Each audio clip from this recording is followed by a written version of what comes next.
My guest today is Robert Higgs, who is a senior fellow in political economy at the Independent Institute. He is also a economics professor. He has a Ph.D. in economics from Johns Hopkins. Now, normally a Ph.D. in economics basically disqualifies you as knowing anything about economics because generally you get brainwashed by Keynesians, but apparently that's not the case with Mr. Higgs. He's also taught at many top universities, including, it looks like, Oxford and Stanford University. He's also authored quite a few books. The most recent two coming out in 2009, The Decline of American Liberalism and Depression, War, and the Cold War. Anyway, Mr. Higgs, are you on the phone? Yes, I am. Oh, welcome to the Peter Schiff Show. And as I said earlier, this is going to be one opportunity where you and I can have a discussion where I will be the big government guy.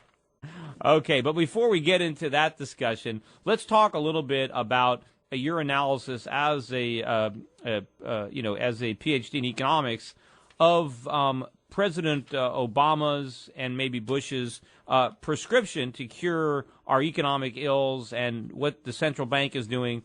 And are they saving us from another Great Depression, or are they ensuring that it's going to be even worse? Well, I think the latter answer is the correct one. I don't think that what the government has done so far, either in terms of the Treasury's actions and the Congress or the Fed's actions, have been constructive measures. They've been misdirected in the sense that they do not deal with the things that need to be dealt with to get us out of this recession. Well, so in your mind, what have they done wrong, and where are they repeating the mistakes of Hoover or Roosevelt, and what should they be doing to get a different outcome? The main thing that's been done wrong is twofold. First of all, on the fiscal front, the current troubles have astonishingly revived what I call vulgar Keynesianism among the economists. Professional economists had more or less transcended Keynesianism back in the 1970s as a result of the stagflation experienced at that time. And they had moved on to other ways of analyzing the macroeconomy, but starting in 2008, when so many people panicked as a result of the financial debacle, it seems that many members of the economics profession also panicked and retreated back to the model they had been taught when they were freshmen, taking their first course in economics. And the answer given by that model is if the economy is in recession or going into recession, the government should run deficits and increase the amount of its spending. In other words, more recently, we've adopted the Nixon, we're all Keynesians now mentality, and we forgot that mentality produced the stagflation of the 1970s that caused us to move away from that type of thinking. That's correct. And in terms of the Fed has, of course, flooded the economy with almost unthinkably huge amount of bank reserves, over $1 trillion, when bank reserves had never exceeded about $2 billion in our previous history. So now the banks have this $1 trillion plus of excess reserves, reserves not required by their legal requirements, and this puts them in a position at the time they decide to begin making loans and investments, instead of sitting scared on top of this enormous pile of reserves, to bring about hyperinflation. Well, they're not actually sitting on the reserves. They are loaning the reserves to the U.S. government. Well, they're buying true. treasuries. So that's true. So the key is going to be, because people say, well, they're just sitting on it. They're not doing anything with it. Yes, they are doing something with it. They're financing the deficit. But when they realize... But they're doing it for a return of 0.25%, and that is not the way to run a profitable business. They can do it now because they're borrowing from the Fed at practically zero, and they're reloaning to the Treasury at something above zero. But what the problem is going to be when they start to realize that after inflation, that's still a losing game, and once they start doing something else, now the question is, well, if the banks stop buying Treasuries, who's going to buy them? And I think it's going to be the Fed. That's most likely going to be the case. I think that the Treasury is now relying more or less completely on the Fed to purchase additions to its debt, because I think the Chinese and the other big holders of U.S. debt have been shrewd enough to realize that it would be stupid to accumulate any more of those securities, and so their tendency now is going to be to move in the opposite direction. Yeah, well, I think that's the real reason behind QE2 is they're trying to rationalize why the Federal Reserve is going to be buying more debt. They don't want to say it's because we can't find demand for our bonds, so they want to make it act like it's an intentional policy to justify why the Fed is going to be buying such a large proportion of our debt. Yeah, actually, in some of Bernanke's recent speeches, you can almost see him admitting that QE2 is not aimed at increasing the money stock, but rather at implementing a credit policy, directing credit in particular to the Treasury, but to some extent also directing credit to other parties. Well, more amazing than that, he's actually said that the goal of QE2 is to cause the stock market to rise so that we'll have higher wealth, and that will generate more consumption, more spending. In other words, he wants to create an asset bubble to replace the last asset bubble that the Fed created that just burst, which was inflated to solve the problems created by the previous asset bubble that the Fed inflated. It may be, depending on what one thinks about the stock prices right now, that he's seeking to create a bubble on a bubble. Well, stock prices, I think, are still too high, and certainly our real estate prices. And again, the Fed is also trying to aim its monetary policy at real estate prices. And it's interesting because when real estate prices were rising, right, during the bubble, the Fed never looked at that as problematic and never tried to use higher interest rates as a tool to stop real estate prices from rising, but it's certainly trying to use the opposite to stop real estate prices from falling. Yes, that's right. And that was part of the Fed's basic misunderstanding of what was going on, I think, Peter, that the Fed treated the trouble as if it had something to do with a shortfall of liquidity, when it had everything to do with insolvencies associated with people's making investments in the wrong assets. Yeah. Now you've taught economics at a number of universities, also here in the United States and outside the United States. When you're at these universities, are you finding yourself? Are you at odds with everybody? Are you arguing with other members of the faculty? What's it like with the students? Because it's very rare. I know when I was a student at UC Berkeley, I argued with everybody, and I guess everybody was a Keynesian except for me. Well, there are people in academia who are not Keynesians, but the basic problem with academia is that the people who do economic theory there are just not intellectually serious. And by that I mean these people are puzzle solvers. They like to formulate new models that use some mathematics more advanced than the old models used, and if you do that repeatedly, you become a superstar of the economics profession. It's a kind of pyrotechnic show-off that passes for a high level of prowess among the academic economists. It's very much removed from reality, Peter. It's like living in the world that they create with their models. And the interesting thing about it, or maybe not interesting, kind of more pathetic, is that no matter how often these things fail, it doesn't discredit them. No, they don't have. They don't have to be accurate. It just has to be complex. That's right. The failure actually presents a new opportunity for them to formulate a new model and move on to their next stage of greatness.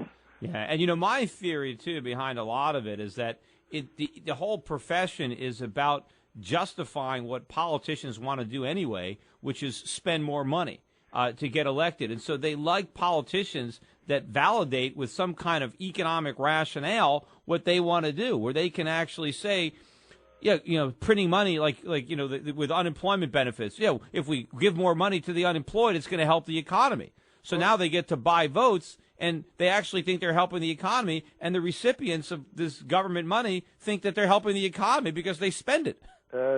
Some economists are more or less running dogs for the government, but I think the basic problem in academia is less that than it is simply the removal of academic economic theory from the real world. The tendency of academic economists to impress their colleagues with more and more elaborate modeling and fancier and fancier mathematics really overrides everything else. And many of these people are not ideologues at all. They may be soft left in a way, but they're really overgrown nerds and geeks. Yeah, and the amazing thing, too, is how they're able to rewrite history to actually blame the Depression on failures of free market capitalism and credit the Keynesian or socialist policies of Roosevelt as our savior. That it was that he got us out of it, despite the fact that we didn't get out of it until after the Second World War. And a lot of people, and maybe you have an opinion here, a lot of people think the Second World War got us out of the Depression. I don't think we got out of the Depression until the war ended, and it was the ending of the war that created an economic boom. I've actually been preaching that sermon for more than 30 years, Peter, and my book, Depression, War, and Cold War, goes into a lot of detail to provide evidence for that interpretation. I think the idea that almost all economists, as well as the general public, accept that the war got us out of the economy is just a big mistake. They just haven't thought through what they mean by getting out of the Depression. And what's happened is the fact that unemployment disappeared has been the main fact leading people to believe that, well, the war obviously ended the Depression. But what happened was that at one time or another during the war, 16 million men were brought into the armed forces, most of them by conscription. And if you draft some 20% of the labor force, that'll take care of 7 or 8% unemployment every time. Right, but the question was, what did the American public gain from all that employment? Were living standards during the Second World War for those people who were at home, did they improve over the Great Depression? And you could argue in many cases that people had it tougher during the war than they did before the war. Well, I think the average person certainly had a deterioration of level of living after 1941 that did not recover until the end of the war. Now, there were a few people, like some of the blacks that migrated from the South to work in the northern factories, that probably improved their conditions. But the average person did not, because of rationing and restrictions on the production of durable consumer goods and all sorts of other things that kept people from enjoying a high standard of living during the war. Right, and by the time the war ended and we demilitarized and we cut all that government spending and we forgot all that, Keynesian nonsense, that's when we got the boom. But anyway, hold on. I want to talk anarchy as soon as we get back for the next segment, so don't go away. Okay.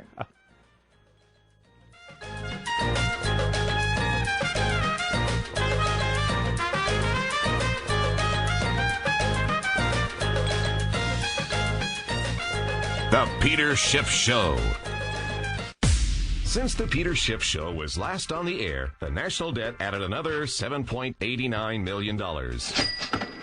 Luckily, Peter's intelligence is growing twice as fast. That's incredible. Welcome back to your source of sanity in an insane world. It's the Peter Schiff Show. Welcome back, everybody. You are listening to the Peter Schiff Show with Robert Higgs as my guest. He is an economics professor and author, and we agree on just about everything, with maybe the one exception of the topic we're about to discuss, and that is anarchy.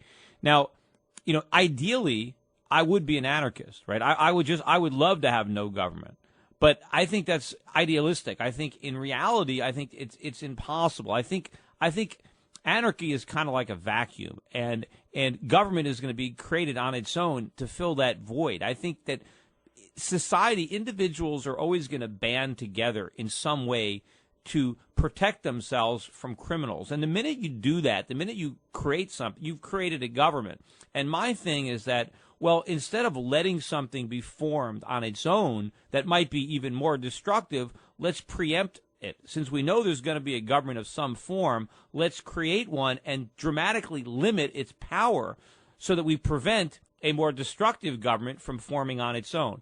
Anyway, what are your thoughts on that? I think that limited government is the utopian option, Peter. This is something that people have written about and talked about for centuries, but the actual experience has been that limited government never remains limited. That is the problem, that government usurps power. But where is there a situation where you can have no government and it's going to stay that way? I mean, is there a precedent for a society to say we're going to have no government and then a government never forms? Well, we don't have a lot of good historical precedents except among isolated or primitive societies for places that had no government for a long time. But I think we need to draw a distinction between the inevitability of government and the desirability of government in its current form. Well, in its current form, I mean, even with Thomas Jefferson says, at best, right, government is a necessary evil, even in its best sense. But in its worst, it's an intolerable one. And I think we have certainly arrived at that definition. And that, I would prefer anarchy to what we've got right now. But the question is, anarchy won't last that long, and the whole concept of a government that is severely limited in power by a strong constitution, and of course our founding fathers, they feared government, they feared democracy, they thought that they had solved the problem by creating a republic that kept the evil forces of democracy in check, and where the government was giving very limited and clearly defined powers. And it worked very well for a while. I mean, even though the government did encroach on some of those powers and usurp some over time. I mean, with that experiment, America came from nowhere to be the richest, most powerful country the world has ever seen because we succeeded more than other nations in limiting the power of our government. Well, but we're now losing that advantage, Peter. Well, we have. I agree. We've just about sold our heritage out completely in terms of limited government. Well, the government we have in this country today is verging on a complete police state. Well, I agree. We have.